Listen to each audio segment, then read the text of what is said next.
Kok abang baperan sih mau gugah saya 50M? Emang salah saya di mana ya bang? Tapi emang lebih cantikan saya sih daripada asprinya abang. Usai disomasi Hotman Paris, Dr. Richard Lee akhirnya buka suara.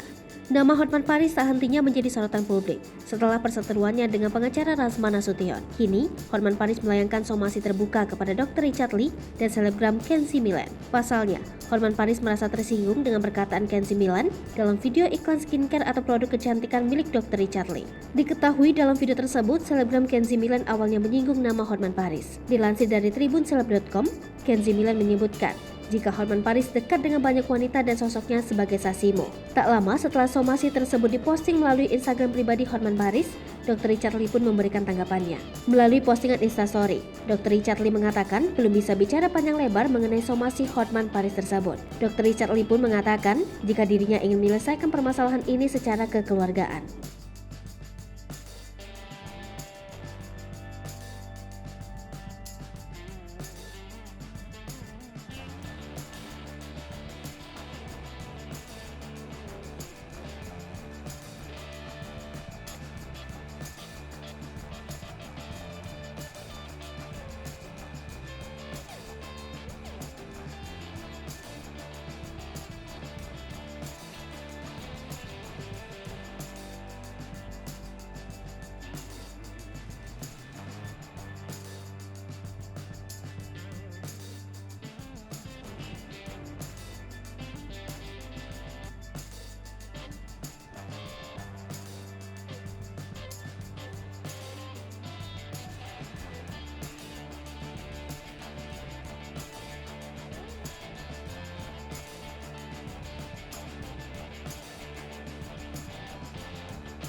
Hai pemirsa Seripopo TV, jangan lupa komen, like, dan subscribe, serta tonton terus berita-berita